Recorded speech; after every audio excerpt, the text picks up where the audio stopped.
आपल्याबरोबर भारतीय जनता पक्षाचे आमदार हेमंत रासने आहेत।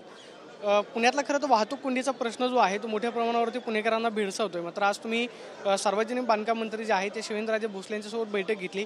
नक्की काय प्रस्ताव आहे जो मध्यवर्ती भाग आहे, कुठून कुठपर्यंत हा सगळा तुमचा मार्गाचा प्रस्ताव असणार? आज ज्यावेळेस कसबा मतदारसंघाचा आमदार म्हणून मी निवडून आलो, त्या दाट वस्तीतलं जुनं पुणे म्हणून ज्याची ओळख आहे असा कसबा मतदारसंघ, आपली सांस्कृतिक परंपरा सगळा जपणारा कसबा मतदारसंघ, ह्या कसबा मतदारसंघामध्ये अरुंद रस्ते आहेत, जुनं पुणे आहे, 16 पेठांचं पुणे आहे आणि संपूर्ण शहराचा मध्यवर्ती भाग असल्यामुळे संपूर्ण शहरातून नाही राज्यातून देशाविदेशातून त्या ठिकाणी संपूर्ण नागरिक येत असतात आणि त्याच्यात 6 महिने तर गणेश उत्सव, नवरात्र उत्सव, दिवाळी ह्या ज्या आपल्या उत्सवांच्या ज्या परंपरा आहेत त्यावेळेस प्रचंड वाहतुकीचा ताण त्या ठिकाणी असतो। दर शनिवार रविवारीसुद्धा मोठ्या प्रमाणात त्या ठिकाणी गर्दी होत असती, कारण शनिवारवाडा आहे, तिथं कसबा गणपती आहे, दगडूशेठ आहे, जोगेश्वरी आहे, अशा ज्या काय ऐतिहासिक वास्तू आपल्या त्या ठिकाणी आहेत ते बघायलासुद्धा नागरिक येत असतात।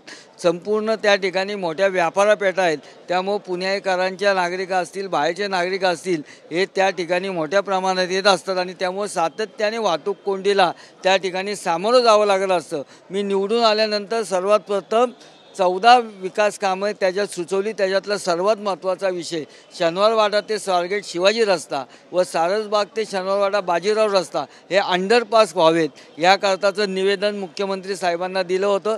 त्यावेळेस मुख्यमंत्री साहेबांनी त्या निवेदनावर कार्यवाही करावी असे तात्काळ आदेश दिले आणि त्या अनुषंगाने आज सार्वजनिक बांधकाम मंत्री शिवेंद्रराजे भोसले यांच्या समवेत त्या अधिकाऱ्यांबरोबर आज बैठक झाली। त्या बैठकीत विस्तृत चर्चा झाली आणि त्यानंतर मंत्री महोदयांनी शिवेंद्रराजेंनी त्या खात्याच्या अधिकाऱ्यांना त्याचे DPR करण्याचे निर्देश आजच्या आज दिले आणि लवकरात लवकर DPR होऊन ह्या कामाला गती मिळेल असा मला विश्वास वाटतो। आपण पाहतोय की आजच्या बैठकीमध्ये सार्वजनिक बांधकाम मंत्री शिवेंद्रराजे भोसले यांनी या संदर्भातल्या प्रकल्पाचा DPR जो आहे तो तयार करण्याच्या सूचना दिलेल्या आहेत आणि लवकरात लवकर या पुढची कारवाई होईल अशी प्रतिक्रिया हेमंत रासने यांनी दिल्यास पाहायला मिळते। Camera person Roshan Soni, Pradeep Kapse, TV9 Marathi, Mumbai.